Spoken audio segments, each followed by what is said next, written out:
Di ko alam kung kanta ba ito ba ay kanta. Di ko alam ito kanta, kaya tumutok na sa history collections. Guys, ito nagpapala guys yung mga collection ko ng box na sinauna pa, no? Mga sinaunang box.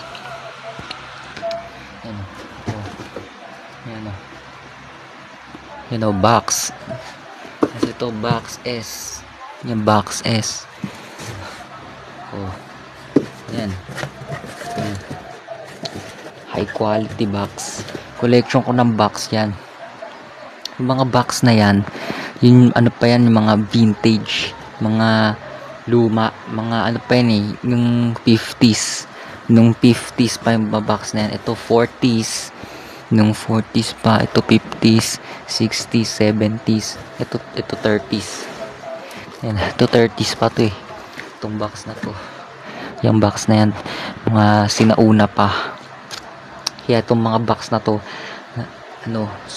napaka-importante, may sentimental value yan.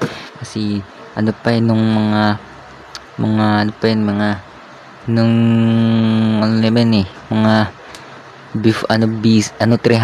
BC na mga box ginawa pa yan mula sa kamay ng palad ng pagpapala.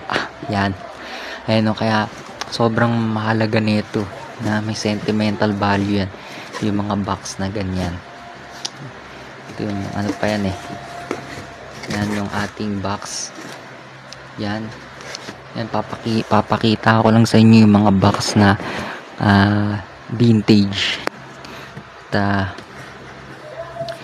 ito ng box M, box medium. Yan yung mga box. Yan yung mga box natin na mga luma at napaka rare box.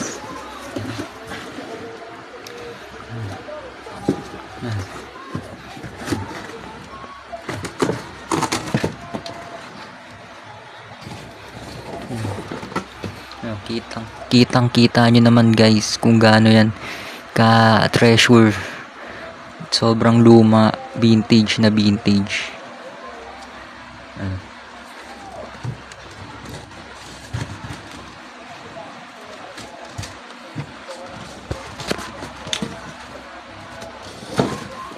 Yan, kita nyo na guys, yan na.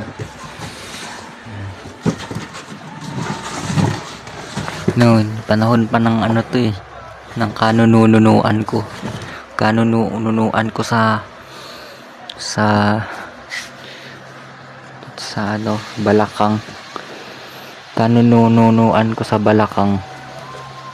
Yan, sobrang vintage na itong mga box na to, kaya may mga sentimental value.